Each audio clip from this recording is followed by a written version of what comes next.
tela com vocês da aula de hoje.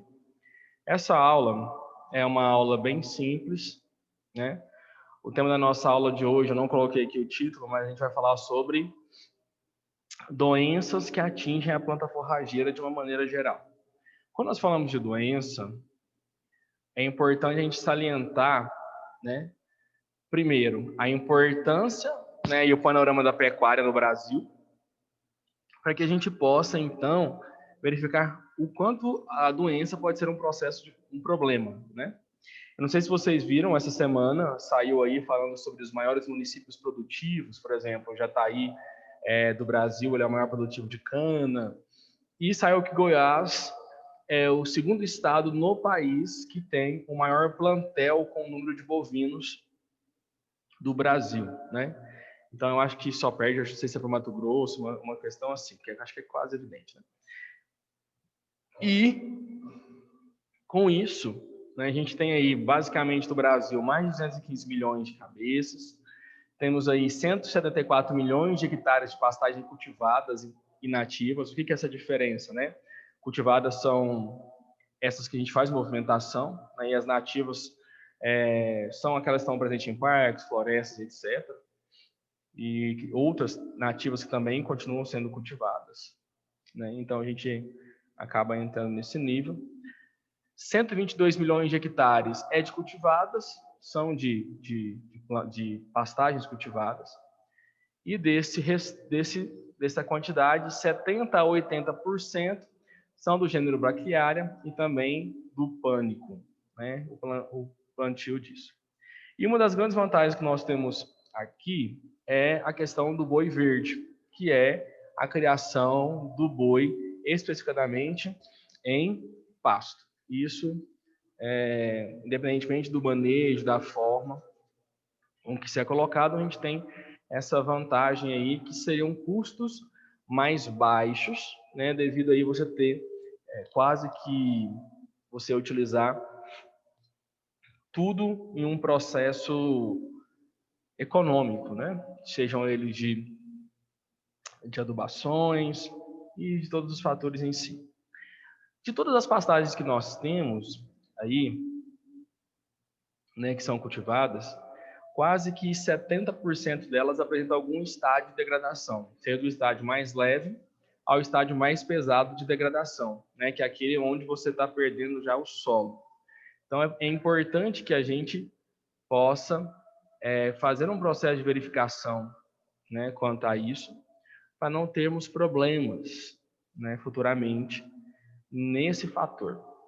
A degradação do solo, a degradação das pastagens, ela pode acontecer, né, por todos aqueles fatores que nós já falamos, vamos revisá-los aqui nesta aula.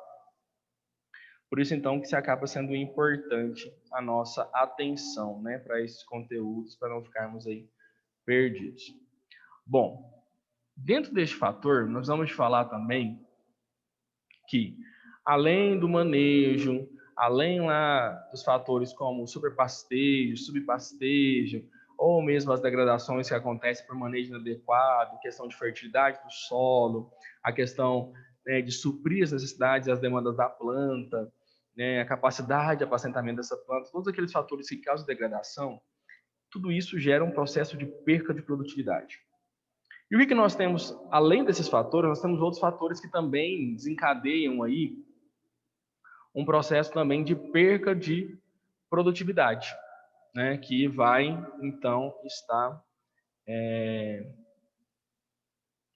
atrapalhando todo o desenvolvimento do nosso sistema. O que é preferível? É preferível que eu tenha uma pastagem assim, ou eu tenha uma pastagem assim? Então, por aqui, a gente já consegue observar que essa pastagem já está em um processo de degradação, a gente consegue observar que tem uma quantidade de animais, né, muito superior à sua capacidade de apacentamento. A gente começa a perceber que por esses presença de cupins, nós podemos ter aqui alguns problemas relacionados ao processo de fertilidade, tudo que ela adentra dentro de um processo degradativo. E aqui nós temos, de uma certa forma, uma pastagem que a gente deseja, né? Altamente produtiva, altamente, de uma certa forma, rentável, que comporta a demanda dos animais, Se ela está nessa forma, a gente apresenta que ela está bem nutrida e tudo mais. Porém, só dessa pastagem ela estar assim, ela está com seu processo bem nutrida, ela está ali de uma certa maneira adequada, isso não favorece para ela e dá para ela uma intenção de ser garantia de 100%. Porque nós temos, além dos fatores climáticos, esses fatores que nós vamos falando, o fator doença. A doença que pode ser ocasionada sobre as plantas forrageiras. Se uma doença é ocasionada sobre a planta forrageira, com certeza ela também vai diminuir produtividade, né? Seja ela que você deseja para a produção de semente ou mesmo a conversão em carne. Você vai ter, então, percas dentro do seu processo produtivo. E isso, de uma certa maneira, é indesejável. Para que a gente possa ter uma doença, nós precisamos de 3 fatores. Um, seria as condições ambientais, né? Porque todo e qualquer o ambiente, o patógeno e a planta hospedeira. A planta hospedeira é aquela que nós estamos trabalhando e falando hoje, que é a planta forrageira, uma planta que né, cultivada a fim de ser alimentação para o gado e o gado converter a alimentação energética dele em carne. Então a gente já tem quem que é a planta hospedeira. O patógeno é aquele que nós vamos ter como causador de uma doença, como agente causal, né? Ele vai se instalar ali e ele vai causar o seu efeito através de alguma de penetrações na própria planta, através de exudação de resíduos tóxicos. Então, ele vai, de alguma maneira, estar presente ali. E o terceiro fator é o fator ambiental, porque cada patógeno ele tem uma viabilidade em determinadas condições ambientais. Ontem, não nada a ver isso, mas só citando essa questão da diferença ambiental, ontem foi interessante, eu pude verificar lá, conversando com a minha esposa, sobre um post no Instagram, que a gente vem verificando isso há muito tempo, sobre a questão da Austrália, né? O que acontece? Aqui no Brasil, por exemplo, você tem, nos últimos 10 anos, mais de 1.000 casos de mortes por picada de cobra. Lá em 10 anos você teve 2. Ou seja, os ambientes, eles são mais favoráveis ou menos favoráveis do desenvolvimento de certas espécies, certos animais e tudo mais. O Brasil, por exemplo, tem um grande desenvolvimento de mosquito da dengue, em outros países você não tem, por devido à condição climática que está presente. Então, a condição climática, ela pode favorecer tanto o hospedeiro inseto, como o hospedeiro doença, o patógeno, né? Que vai se hospedar sobre essa planta, ele pode favorecer ou não. Então, o fator climático ele acaba sendo um processo bastante colaborador nesse sentido, porque ele pode tanto beneficiar, né, o patógeno para causar a doença na planta, como ele pode também ser um fator que prejudica o patógeno, não deixa que ele se desenvolva, né? Então, isso depende do quê? Depende da disseminação desse patógeno, da forma que esse patógeno, de uma certa forma, ele se controla. O que a gente precisa? Então, reconhecer os sintomas ou os sinais que a infecção por esse fungo, por a bactéria ou por esse patógeno, né, agente causal, ela vai, de uma certa maneira, incidir sobre essa planta. A gente chama de sintomas ou de sinais. Sintomas seria, por exemplo, o amarelecimento, alguns fatores, e sinais seria basicamente a presença do próprio patógeno ali na estrutura fúngica de uma certa maneira. O que é mais importante a gente também entender?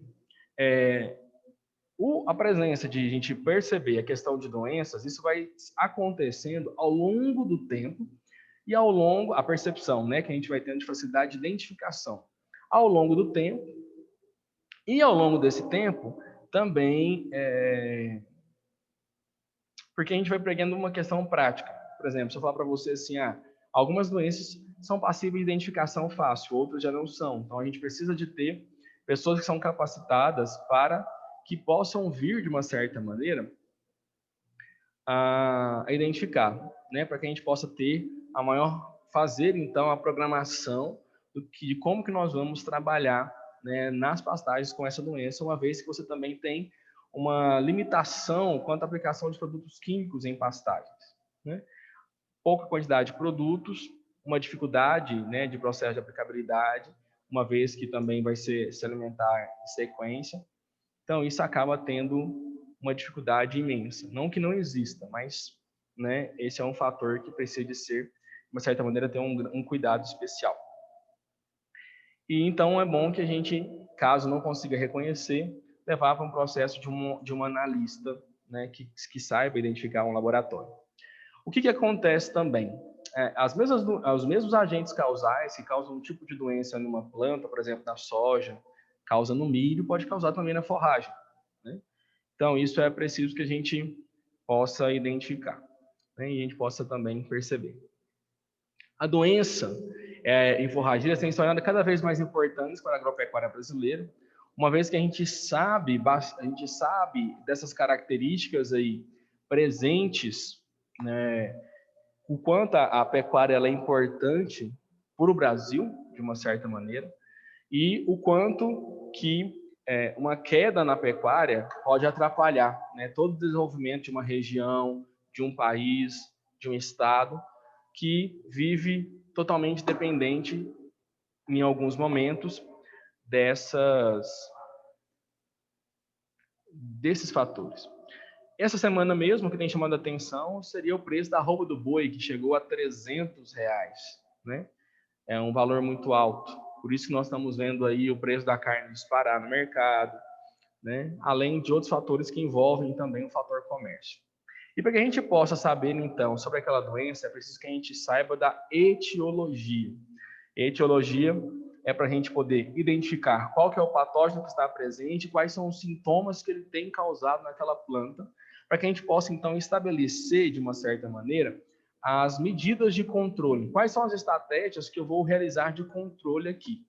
Uma vez que nós, como nós acabamos de falar, a gente tem uma dificuldade em determinadas formas de controle para serem executadas ou serem, de uma certa forma, planejadas.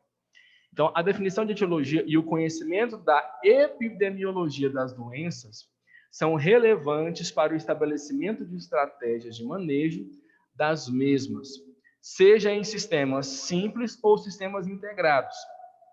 Uma vez que você também pode ter um sistema integrado, como, por exemplo, o sistema integração lavoura-pecuária, integração lavoura-pecuária-floresta e demais, né, sistemas que podem vir a colaborar de uma certa maneira para o controle dessas doenças, né? Então você tem que o conhecimento ele tem que ser tanto de um sistema simples, que somente a nossa planta, como um sistema integrado como esse que a gente acabou de falar.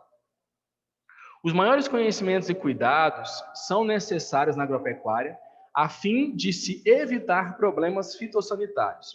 Então, a gente tem uma grande lista de regras. Olha, utilize sementes certificadas, porque para que quando nós temos uma semente certificada, é necessário que ela cumpra um padrão específico lá de quantidade que ela tem de impureza, quantidade que ela pode ter de alguns agentes que evitam alguns tipos de problemas, né? O manejo que você vai adequar ali. Então, a gente tem alguns fatores que tentam, de certa maneira, evitar qualquer tipo de problema que possa vir a se estabelecer sobre estas áreas, né? Então, isso acaba sendo muito favorável. Então, estratégias de manejo integrado de doenças em forrageiras são fundamentais para o sucesso da atividade, uma vez que, né, como a gente tem a limitação de alguns tipos de controle, de manejo que podem ser realizados, a gente acaba tendo aí, então, uma necessidade de interagir, integrar, né? Não utilizar somente o manejo, mas eu posso utilizar o manejo biológico, cultural, o químico, qual que é a maneira que eu posso interagir para que eu possa, então, ter esse controle. Então, por isso que é preciso que a gente conheça essa etiologia, conheça, então, o que nós estamos trabalhando, a fim da gente poder traçar qual que é a melhor estratégia para controle, de acordo com as opções que nós temos. Quando nós estamos falando de etiologia das doenças, de saber, né, da onde essas doenças elas podem ser presentes, nós temos aí 3 fatores. O primeiro é que essa doença ela pode ser de uma forma biótica. Bio quer dizer vida. E essa vida pode estar intimamente ligada, então, ao que nós estamos falando, né, que seriam as bactérias, os fungos, os vírus, os agentes que vão ocasionar e causar a doença nessas plantas, né? Então, a gente vai ver uma vasta gama. É interessante que cada um deles possui características específicas, para que possa, então, se apresentar e facilitar a identificação. Infelizmente, para doenças de plantas forrageiras, a gente não tem aí uma chave de classificação, uma chave de identificação, né, como a gente existe aí para algumas outras coisas, principalmente para identificação. Mas, né, a gente pode trabalhar com o que nós temos. A outra forma também seria a forma abiótica, que não envolve, então, fatores vivos, como, por exemplo, como a gente falou, sobre fungos, bactérias. Ela é extremamente relacionada a fatores que estão ligados principalmente às condições edafoclimáticas, por exemplo, quantidade de chuva, quantidade de horas de luz, vamos lá, vamos citar isso. E também uma combinação entre os fatores bióticos, né, os micro-organismos, mais fatores abióticos. Então, aqui, ó, para os fatores abióticos, nós temos algumas causas que podem relacionar ao processo de doença. Há algum tempo, até nessa disciplina ou em outras disciplinas, eu tenho batido na tecla para vocês que a gente precisa de conhecer o histórico da área. Histórico de quê? Histórico de doenças que estavam presentes, histórico de insetos que estavam presentes naquele determinado ano, qual foi o método de controle que nós utilizamos, qual que era a taxa de incidência e densidade desses insetos. Falar também sobre a questão de como foi feito o manejo, adubação e tudo. Então, a gente ter uma situação que a gente consegue identificar tudo. Porque nós precisamos de uma certa atenção nesses fatores, para que a gente não possa, então, vir a não identificar ou identificar de maneira incorreta uma situação. Primeiro, por quê? Quando a gente fala aqui, ó, características químicas do solo, nós temos aí algumas doenças que são causadas, por exemplo, por vírus, que podem ser confundidas com deficiência de algum determinado nutriente. Só que como que a gente vai saber se ela não é? Pelo histórico da área. Será que na região essa doença ela já é incidiva? Né? Ela vem todos os anos? Ela está próxima da região? Ou quais são os fatores que a gente precisa de observar? Então, aqui, precisamos de como causas, né? Adaptação da planta ao seu determinado tipo de ambiente, uma vez que quando uma planta ela não se adapta a uma determinada situação, a uma determinada condição, ela fica muito mais suscetível para poder ser atacada ou, de uma certa forma, ter, né, inserida nela uma doença, um agente causal, do que quando você tem uma planta que está intimamente adaptada ao local onde que ela está. Então, por isso que a gente tem plantas que são determinadas regiões, outras plantas que são para outras regiões. Então, a adaptação da planta ela interfere basicamente nisso, né? Em tornar essa planta, devido às condições que ela não está no momento, que não são condições favoráveis, de se tornar susceptível, né, então, a uma doença. E isso é um fator muito interessante. Ou mesmo, não falamos somente de adaptação local, mas adaptação a uma condição daquele ano, por exemplo. Então, todos os fatores que envolvem esse processo, elas estão ligadas a isso daí, tá bom? Outra causa biótica são eventos climáticos adversos. Às vezes choveu demais, às vezes choveu de menos, às vezes a temperatura ficou muito baixa, às vezes a temperatura ficou muito alta.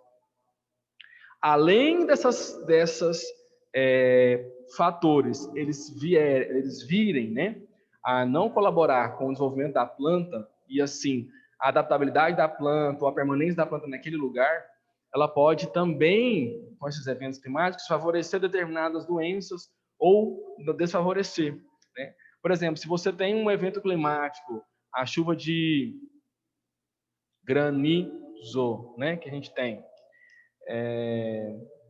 o que acontece? Você pode causar algumas perfurações na planta. Essas perfurações podem ser porta de entrada para que uma gota de água da chuva caia sobre o solo e, consequentemente, caia sobre a planta, levando algum tipo de fungo que está presente ali, mas que não tinha conseguido entrar na planta ainda. Então, eventos climáticos favoráveis acontecem demais. Características físicas, químicas e biológicas do solo. Biológicas está intimamente relacionada a um desequilíbrio, né? Por quê? Fungo você vai encontrar, patógenos, micro-organismos, você vai encontrar eles em qualquer lugar que você for. Onde você está aí agora tem micro-organismos. Onde eu estou aqui agora tem micro-organismos. Tem em tudo quanto é lugar. Só que o que acontece? A gente tem um álcool 70%, a gente sai batendo assim para todo quanto é lugar, né? Mata o corona, mata alguns cidadãos também. E o que vai acontecendo? A gente vai gerando um certo tipo de equilíbrio, né?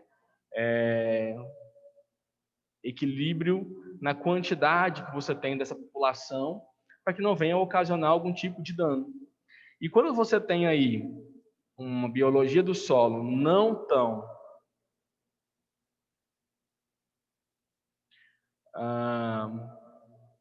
eles não estão muito, como que eu vou explicar?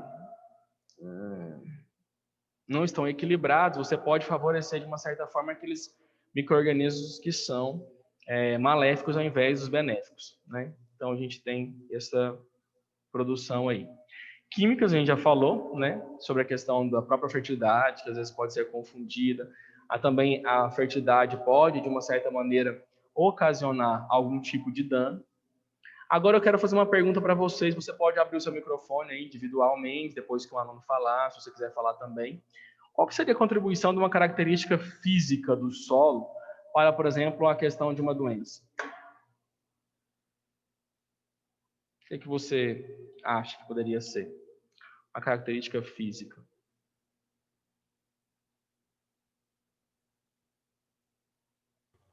Se trata aí de tipo erosão, essas coisas, professor? Mais ou menos? Mais ou menos vai nessa linha de raciocínio. Ou não? Pode ser, por exemplo, fatores que alteram a densidade do solo, compactação. O que pode acontecer? Quais são os fatores?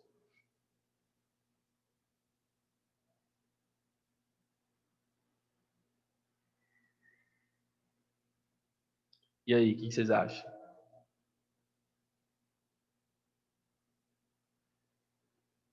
Excesso de água, solo mal drenado, tipo uma curva de nível, onde pode armazenar uma certa quantidade de água, pode matar um capim, ocasionar um fungo, alguma coisa que pode alastrar e contaminar a pastagem. Pode deixar uma quantidade de umidade muito grande em determinado lugar, por exemplo, quando você não tem aí uma percolação da água sobre o solo, e com isso você pode favorecer o desenvolvimento pelo excesso, que vai ser relacionado com esse próximo aqui, ó. Falta de água ou até mesmo o excesso de água. Está muito ligado às condições aqui, muitas vezes físicas. O excesso, não só pelo excesso de quantidade, mas a drenagem dessa água que você às vezes não consegue fazer. Então, isso pode sim relacionar a um processo de doença, né? E isso acaba danificando bastante aí o que nós temos. Outro, fertilização. Fertilização, a gente está ligado a fertilizante, uma forma de aplicabilidade. Então, isso daí também é importante que a gente possa identificar, uma vez que, como é uma quantidade de água, e às vezes isso pode ser deixar também a planta susceptível ou até mesmo ser um processo que transmita, um processo que facilite a disseminação de alguns tipos de doença, né? Por equipamento, por causa de equipamentos e etc. E também a questão de herbicidas, né? O herbicida, uma vez que nós temos aí, colocamos a planta em um pouco de suscetibilidade também, porque a gente faz uma alteração, né? Não é que a gente faz uma alteração morfológica, nem uma alteração fisiológica, mas a gente faz algumas alterações que deixam, né, ela mais, digamos assim, fraca em determinado momento, por causa de questão de aplicação e necessidade de absorção disso daí. É por isso que a mesma coisa a gente tomar algum tipo de medicamento que é muito forte, e esse medicamento trazer para nós, a gente está bem, mas ele traz algum tipo assim, de fraqueza, alguma coisa assim, que não nos favorece, né? Então seria a mesma forma da gente pensar dessa forma. E uma coisa que a gente também tem que poder verificar seria isso daqui, relacionados à doença, seria o comportamento dessas doenças. Umas elas podem ter distribuição uniforme, né, de sintomas. Outras, a gente pode verificar que elas têm sintomas em pontos isolados, formam algum tipo de reboleira, ou são, né, pequenas pontuações aleatórias. Então, isso depende muito do tipo de comportamento do agente causal e das condições, né, que ele vai encontrar aí para poder disseminar. E aqui, né, de uma certa maneira, a gente verifica que um processo de forma abiótica, nós vemos aí solo que está compactado, solo que está compactado, solo que de uma certa forma deve acumular água, que as condições deles não são tão juntos, tudo numa condição aqui, a gente coloca numa condição desfavorável para a planta e favorável para a doença, né? Se encontram. Já as causas bióticas, como nós falamos, está relacionadas à vida. Aqueles seres que possuem vidas e podem causar algum tipo de dano. Os fungos, bactérias, os fitonematóides, os vírus e outros agentes causais. O que vocês acham aí desses daí, na opinião de vocês? Existem algum que causaria algum tipo de dano maior que outros?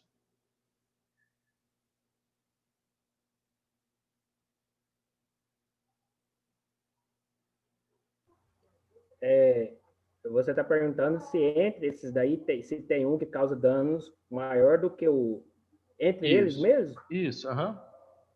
Isso? Isso. O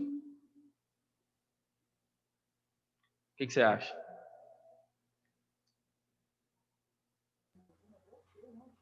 Olha, professor, é meio assim, meio estranho, porque todos vão fazer estrago, mas eu acredito igual, por exemplo, esse vírus, ele talvez possa fazer um estrago maior por conta de ser vírus, né? Ou um fungo, uma bactéria, no caso. Sei lá, eu não... Mas eu acho que o vírus...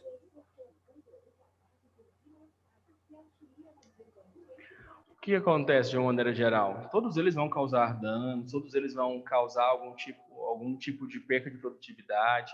Então, todos eles não é que existe uma equiparação ou deixa de existir uma equiparação. O que você vai ter aqui são facilidades ou não de controle, de uma determinada forma. E quando a gente olha para isso, pensando em causas de doenças, fungo você tem fungicidas, bactérias bactericidas. E vírus, o que você tem? Né? Então, a forma de controle ele é um pouco mais dificultado quanto aos outros. E aí aqui nós temos, então, desses agentes aí, algumas das principais doenças. Mas deixa eu só voltar aqui um pouquinho nesse daqui. Falando sobre esse fator, por exemplo, algumas características eles vão destacar relacionados a esses fatores aqui. Seria uma forma que vai estar presente o dano causado. Por exemplo, os fungos. Quando você pega um fungo, por exemplo, num pão, o que você vê? Você vê que o pão está verde, mofado, colorado, alguma coisa, e é o sinal da presença desse fungo, desse patógeno que está presente lá. Então, ele está ali. Ou aquilo ali, numa folha, por exemplo, que você vê algum tipo de fungo, ele pode secar, ele pode estar ali presente, ele pode levar a folha à morte. Então, são várias características. As bactérias, algumas delas, né, tem a característica de dar uma podridão aquosa, por exemplo. Então, a gente já vai começando a identificar. Os vírus têm uma característica entre encarquilhamento de folhas, que é mudar a sua conformação, a sua forma ali para torná-la mais encarquilhada, né, comprometendo ali a sua estrutura, né, que muitas vezes é expandida, ou também o mosaico, aquela distribuição de cores aleatórias dentro da folha, né? Então, que pode ser muitas vezes confundido, como a gente vem falando, com questão de deficiência nutricional. Então, isso é bem importante a gente poder observar.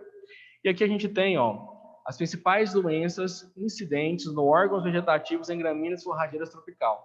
Então, a gente tem aqui do gênero Braquiária, do gênero Sinodon, dos pânicos e desse gênero aqui Paspalo. O que acontece de uma certa maneira? Esse gênero aqui, por exemplo, as espécies que são cultivadas dele já foram reduzidas por questão dessa doença, que são manchas foliares ou até mesmo de ferrugem, que não conseguem obter controle. Então, uma doença, ela pode, de uma certa maneira, vir a tirar uma variedade do mercado, né? Então, isso é importante que a gente possa identificar. Esses nomes aqui são os nomes da doença, por exemplo, ferrugem, mancha foliar, podridão de raiz, murcha, viroses. Então, algumas dessas aqui a gente já consegue ir identificando. Podridão, uma questão podre. Manchas, realmente uma mancha. Né? Onde que ela está encontrada? É na folha? É na raiz? Onde que ela está? Então, uma podridão aqui na raiz, né? Onde que ela está? E aqui a gente tem o agente causal, o patógeno. Uxina, Uromyces, Xanthomonas, que é uma bactéria, Isoctônia, Pythium, Fusarium, aqui Hemosporium, Cetospória, Bipolaris, Cercospora, Foma, Fusarium. Então, a gente tem aqui, ó, inúmeros agentes causadores. E não são só agentes que causam doenças na própria forragem, mas eles causam doenças também em outras plantas. Então, a gente tem aqui como ferrugem, Uxina, a gente está presente aqui nesse gênero, está presente aqui nesse gênero, Fusarium, né? Então, a gente tem aí questão de mancha e podridão. Então, a gente tem isso aqui relacionado. Então, depende um pouquinho do tipo de planta que nós estamos, da espécie do gênero que nós estamos trabalhando. Olha aqui, principais doenças incidentes dos órgãos vegetativos em leguminosas. Então, gênero Araches, Cajures, Leucena e dos estilosantes aqui. Então, a gente tem antracnose, mosaico, envasouramento, murcha, antracnose, podridão da raiz, oídio, queima foliar. E cada um, aqui, por exemplo, pode ser ocasionado por um fungo ou por um conjunto de fungos. Como, por exemplo, a queima foliar aqui, da Rhizoctônia, oídio, do oídium, podridão da raiz, do corcídium. A tracnose aqui é do coletrotium. As manchas foliares aqui da Cercospora, antracnose, né, Cercosporium, da Cercospora, a ferrugem. Então, cada uma aqui a gente tem um agente causal que pode ser aleatório, pode ser em conjunto. Então, a gente tem a planta, não é isso? A planta, o agente causal, os fatores ambientais para incidir sobre uma doença, para criar um tipo de doença nesse tipo de planta que nós estamos falando, que é a planta forrageira. Aqui, nós professor, temos... Pode falar. Algumas doenças assim nas forrageiras, elas podem ser transmitidas, bora supor, não que os animais em si transmitem, mas eu quero dizer, se eles estão eu comprei uma boiada de uma certa fazenda e levei para minha fazenda, pode correr o risco também de fazer uma transmissão assim de doenças para minha forragem? Pode. Por quê? Alguns tipos de patógenos aqui, eles têm algumas formas específicas de perpetuar a espécie ou de se manter presente. E eles criam algum tipo de estrutura que pode ser ingerido pelo animal e depois sair nas suas fezes. E com isso, levar a doença que estava lá do outro lado para esse lado onde a gente está, quando ela encontrar algum tipo de condições, né, favoráveis. Ou até mesmo o casco do animal, algum fator de algum tipo de semente que foi grudada no pelo do animal, alguma coisa que foi na barra da sua calça, que estava ali contaminado, e consegue sim levar, né, o fungo presente para outros lugares. Bom, o que acontece quando eu falei para você lá de equilíbrio? Basicamente, todos esses fungos aqui, quase que todos, eles estão presentes em todas as áreas produtivas, sejam eles de pastagem, seja eles de agricultura. A diferença que nós temos é a questão de equilíbrio, quando ele está equilibrado ou quando ele não está equilibrado, para ele vir a causar algum tipo de doença ou não. Levar também, como que eu vou explicar? Essa questão de plantas de uma área para outra, isso também pode ocasionar isso daí e pode ser um processo bem danoso e grave, né? Aí. Mas vamos lá. Se eu sair correndo aí, já sabe o que é. Então, ó. Então, respondendo a sua pergunta, né, Natal? Respondi a pergunta referente a essa questão. Então, isso depende muito da forma que tudo vai ser compartilhado. Uma vez que as doenças também, dependendo do tipo que você tem, pode ser levado pelo vento. Basta você ver, como, por exemplo, a ferrugem na soja. Você sabe que a gente começa a plantar, né, no mês de outubro, e quando chega ali no metade de novembro, mês de novembro, a gente já começa a ter notícias lá do sul, porque se deu lá no sul, vai chegar aqui. Mas por quê? Questão da forma do vento, né, de trazer pelo vento. Então, isso pode ser muitas vezes levado à própria estrutura fúngica, né, de uma certa maneira, então acaba contaminando. Se a gente for observar isso daqui, olha só, a gente tem uma doença, queima das folhas, que é ocasionada pelo agente causal, o bipolar, né? Uma AIDS. O que você consegue observar aí por essas plantas? Alguém me diz aí o que você consegue observar aí de sintoma nessa planta?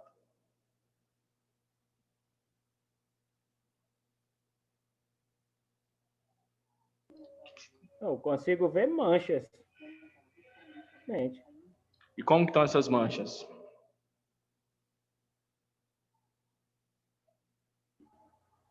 Aí, olhando aqui, as manchas cinza. É cinza mesmo. Então, se vocês forem olhar aqui, ó. Meio amarelada.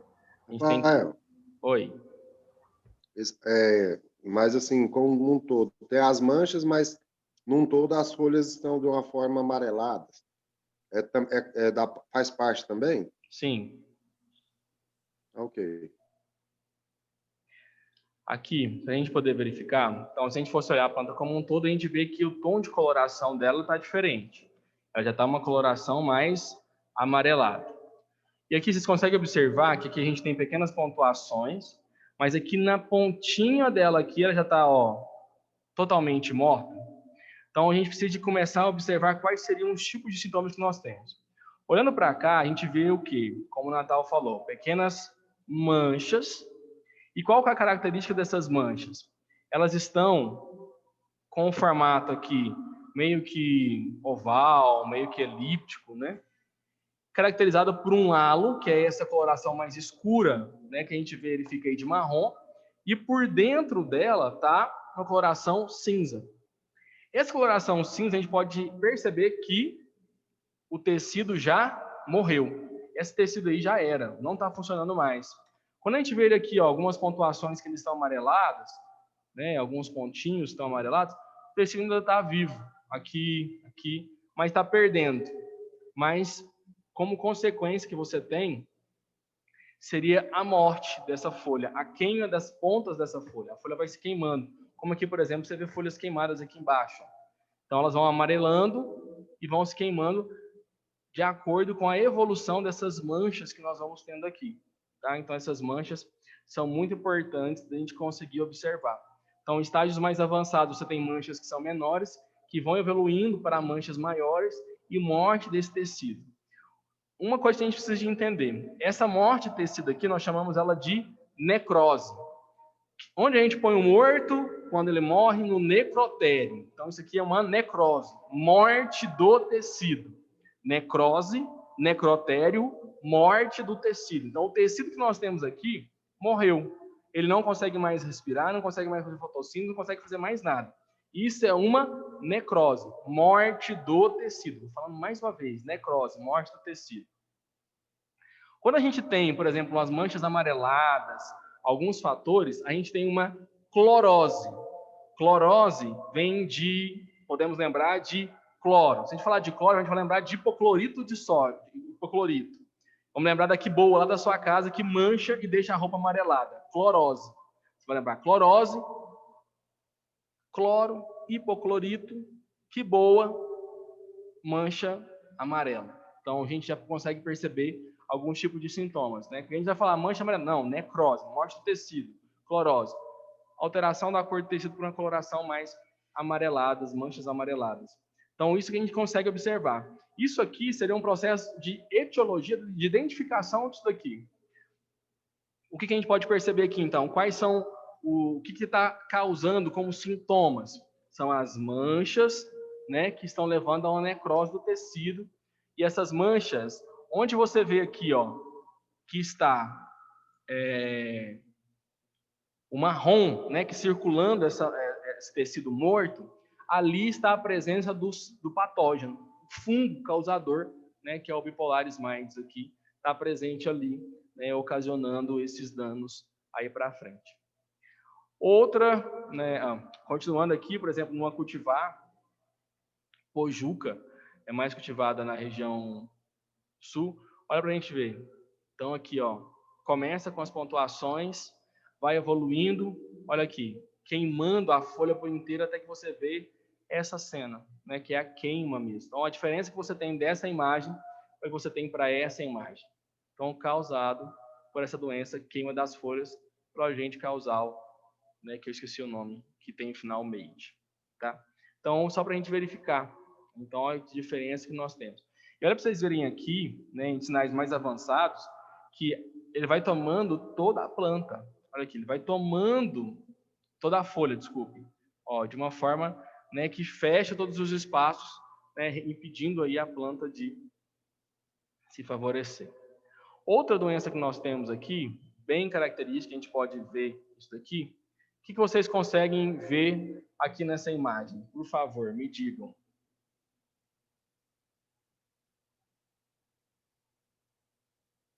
Me dizem uma característica que vocês conseguem verificar.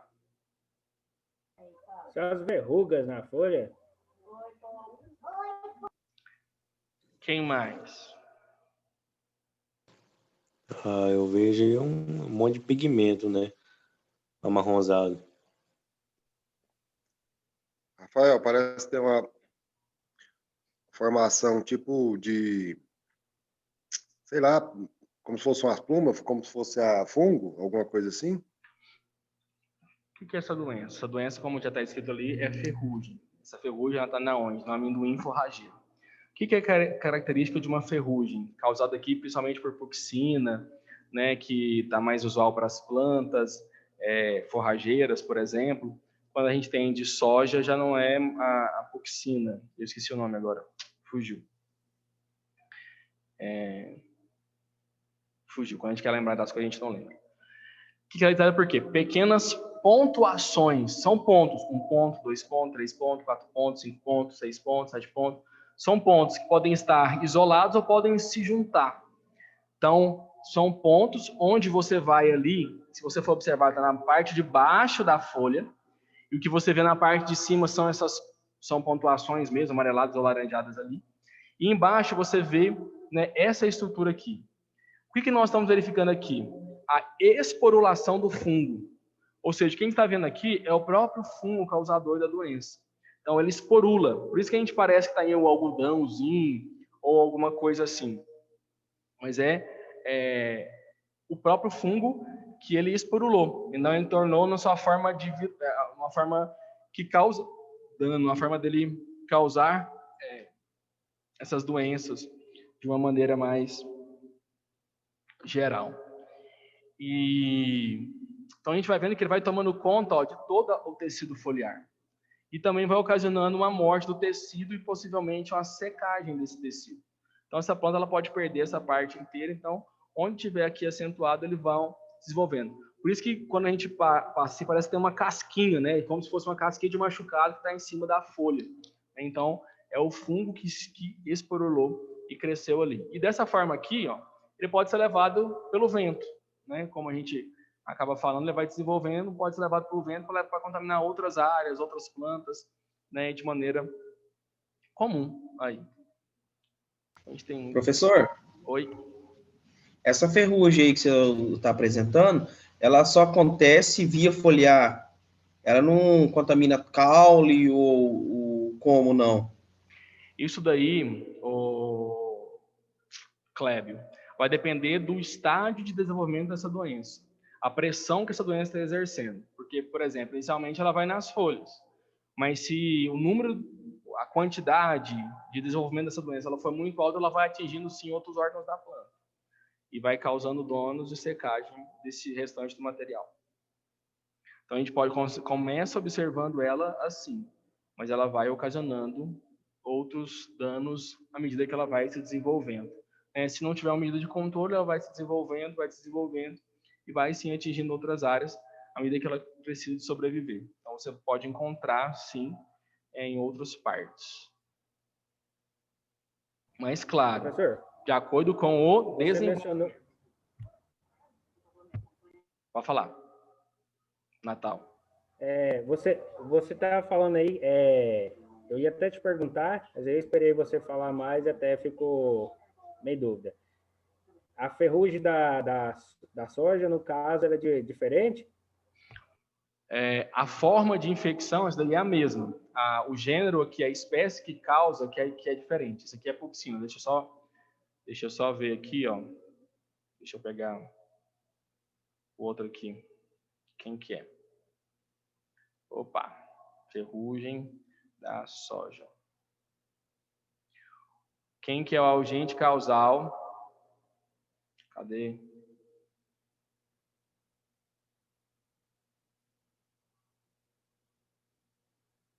É o Pacóspera. Então, esse aqui é o Puxina. O que causa na soja é o Pacóspera. Então, é diferente o agente causal, mas a doença é a mesma, ferrugem. E tem outros também que pode causar esse tipo de doença. Então, esse é um, né, dos que causam.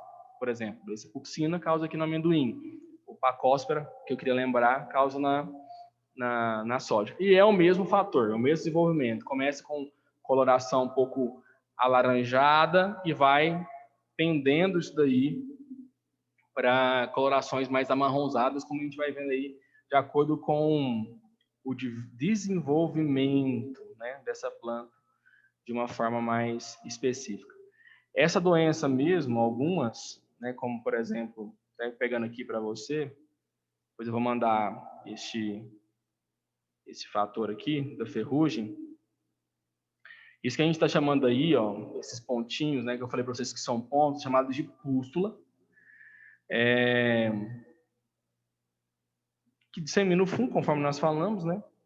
Começa com pequenos pontos amarelados e, consequentemente, ela vai, né, se desenvolvendo e tornando esse aspecto aí purulento, como a gente consegue perceber, né, que foi em cima da planta.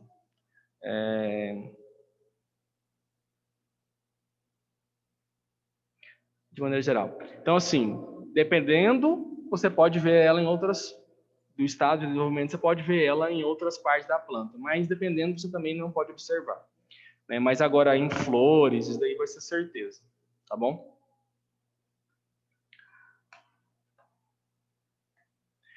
Outras aqui, se a gente fosse verificar também, seria, né, de uma certa maneira, uma antracnose. O que vocês conseguem observar aí?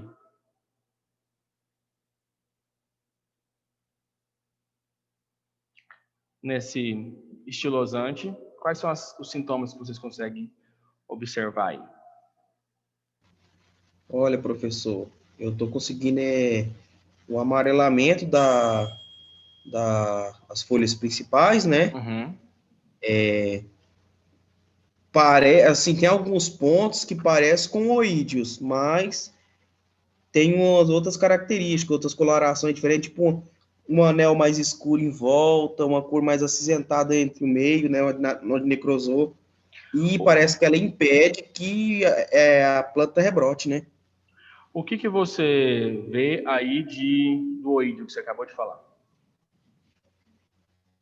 Assim, olhando por cima, dá para ver algumas manchinhas mais arredondadas, meio que com formato arredondado, sabe? Parecido, mas assim, de foto assim, dá para falar se é verdade ou não. Entendi. Ou uma mancha de alguma aplicação, eu não sei. Às vezes parece muito uma mancha de alguma aplicação. Isso pode parecer mesmo. Tipo. Alguém mais? Alguém mais? Então, Quem tá eu falando? observei também essas manchas. E a cor. É o Natal? Tá bom. Mais alguém? É o Natal, professor. Não, beleza. As manchas... Você terminou? Não, né? Eu que tô aqui. Mas alguém me perguntando se você terminou. Então, se a gente for olhar aqui, ó, a gente tem como doença da antracnose, a gente tem como agente causal aqui, ó, o coletróide. Quais são os sintomas que você observa? Ele pode causar aqui, dependendo da planta que ele tiver, sintomas diferentes. Então, você vai ter lesões aqui de marrons claras, né, até marrons escuro, com a coloração meio amarelada aqui. E, com certeza, a gente vai ter o quê? Necrose, morte dessa folha. E, lógico, ele vai também atrapalhar a desenvolver aqui, né, o restante da planta, tanto desenvolvimento como outros fatores. Eu estava pegando aqui para vocês verem, ó, onde que o coletrótium, que está na maioria das plantas, causa maiores doenças, ele fator. Restos culturais e sementes contaminadas. A doença é favorecida por temperaturas variando de 20 a 34 graus e alta umidade relativa. E a disseminação ocorre por meio de conídeos, que são uma estrutura reprodutiva que o fungo ele produz para que possa perpetuar, então, a espécie, e elas são espalhadas pelas gotas de água, chuva e insetos. Então, até continuando aqui, respondendo aquela pergunta, né, se poderia levar de uma área para outra. Pode levar de uma área para outra. Então, a gente vai observar aqui, algumas dessas manchinhas aqui, elas de uma certa maneira, parecem com outras doenças. Então, a gente, às vezes, em alguns momentos, vai até confundir um pouco referente a ela. A gente tem aqui no livro da Embrapa, que é o que eu peguei alguns materiais, deixa eu ver se eu coloquei aqui, não coloquei, que a gente verifica até mesmo que ela tem a queima dos ponteiros aqui, em alguns casos, né? Dependendo do tipo de espécie que ela for, de uma certa forma, hospedar ou contaminar. Então, isso é uma coisa que ocasiona bastante dano aí, sem sombra de dúvida, né, quanto a isso. Aqui nós também temos, ó, murcha de estilosantes causadas por fusário. O que seria essa murcha? A gente consegue ver que a raiz ela já não tem aqui, ó, a raiz, o coleto, o caule, já não tem aquela turgidez que a gente percebe numa raiz. Então, o fungo ele vai contaminando aqui, causando um tipo de apodrecimento e uma secagem, né, de perca de água dessa planta, que leva, então, a realmente uma murcha, como a gente consegue verificar aí neste tipo de doença, né? Então, isso acaba... Eu quero pegar só a informação dele aqui. Ah, não está aqui. É o de amanhã. Esse aqui é o de amanhã. Então, a gente verifica aqui, ó, que você pode, numa planta de condição normal, se você puxar aqui, ó, essa vamos dizer, casca, né, que recobre aqui o interno da planta, você não vai conseguir arrancar com facilidade. E quando você tem, por exemplo, a contaminação por fungos, olha aqui como que fica. E com isso aqui, você vai destruindo as estruturas de raiz, com isso impede que ela possa absorver os nutrientes, que ela possa absorver a água, e, consequentemente, você vai dando um processo de morte e senescência dessa planta desta forma. Outro que a gente tem aqui, também ele causa muito dano, não só, né, nessas plantas forrageiras, não somente também no estilosantes, mas em outras plantas de maneira geral, e isso é um prejuízo, né, grande relacionado a esses fatores, que é o mofo branco. O mofo branco ele se caracteriza basicamente por um fator que nós verificamos aqui embaixo. Ó. Se você olhar bem para essa imagem aqui, você vai ver que tem uma massa pulverulenta branca que está aqui presente sobre essa estrutura, sobre o caule dessa planta. O que esse fungo ele vai fazendo? Ele vai se alimentando da planta e vai causando um apodrecimento aquoso dessa região. Por isso que a gente vai vendo aqui que a planta aqui para cima, ó, ela vai secando e vai morrendo, porque aqui o ponto principal aqui, ela vai apodrecendo e impede, então, a passagem de água e a passagem de nutrientes por esses dutos condutores, e, consequentemente, você vai levar a senescência e morte da planta. Essa planta ela pode acamar, então ela pode se romper. Então, tudo causado por este fungo que está aqui como um mofo, né, que vai se alimentando e causando uma deterioração. É fácil de identificar, de uma certa maneira, porque a gente tem a presença do próprio fungo, Sclerotinia sclerotium está aqui presente. E o que eles fazem? À medida que ele vai se desenvolvendo, ele vai, não sei se vocês já viram, então, os escleródios. Esclerotinia quer dizer de escleródio, uma forma reprodutiva. Parece muito aqueles cocô de rato. Então, ele vai emitindo, vai ficando naquela forma. E aquela forma é a forma que ela vai disseminando e perpetuando para o resto da lavoura e para os outros. Então, por isso que a gente tem que tomar um determinado cuidado quanto a esse tipo de doença aqui. Então, é uma doença fúngica que acaba levando a senescência e morte da planta. Por isso que a gente vê aí que essas plantas elas têm uma redução de produtividade muito grande. Porque quando você ataca a folha, você reduz o processo fotossintético, você reduz até mesmo a aceitabilidade, porque aquela planta ali, ela tem, visualmente, ela já não está mais na condição adequada para que aquele animal, de uma certa forma, venha, né, a se alimentar. O gosto, né, com certeza, não deve ser aquele gosto muito bom. Então, isso faz toda uma diferença quanto a esses fatores, né? Então, a gente precisa de verificar, né, a isso daí. O que eu vou pegar e falar para vocês aqui, ó? Nós já vimos aqui que a gente tem, ó, diferentes doenças. Mas, basicamente, se você for perceber, o final dessas doenças, quase que todas são o quê? Morte do tecido, necrose desse tecido, né? O tecido vai morrendo e impedindo que a planta ela continue a se desenvolver, né? Independentemente se seja um ataque nas folhas, nas raízes ou de uma outra forma. E também eu queria, voltando nessa tabela aqui, falar uma coisa para vocês relacionado ao seguinte. Por exemplo, o mesmo fungo ele pode causar doenças diferentes na mesma planta. Você pode encontrar um fungo que está causando doença na raiz e também causando doença na folha, mas as doenças são diferentes, causadas pelo mesmo tipo de fungo. Então, isso é muito comum também de ser identificado, tá? Isso depende, porque um fungo só ele pode causar diversas doenças aí diferentes, depende do fator de alimentação, de temperatura, de condições, para ver o que ele pode, de uma certa maneira, se tornar aí, né? Então, isso acaba sendo importante da gente poder utilizar. E outro fator, né, que a gente também precisa de conhecer e verificar, qual seria o comportamento de cada uma delas. Mas dá para a gente falar, por exemplo, aqui, que ela se desenvolve melhor na temperatura tal, com umidade tal, assim. Por isso que é preciso que a gente tenha um histórico da área. A gente faça sempre um histórico da área. Ah, esse ano não choveu bem, esse ano teve problema com nematóides na área tal. Então, qual que a gente poderia, né, ter aí de desenvolvimento e de situações. Nós vamos falar amanhã, dando continuidade, encerramento das doenças, referente aqui aos estilosantes, principalmente as doenças viróticas, né, que nós já falamos, para diferenciar aqui de uma forma, a junção, né, de formas aí, a presença de cuidado que a gente tem que ter com a questão de sementes, e as formas que a gente tem também para podermos, de uma certa forma, controlar, né, as doenças. Quais são os sistemas, então, que eu tenho para fazer controle de doença? Isso é bem importante para que a gente não se perca no meio do caminho,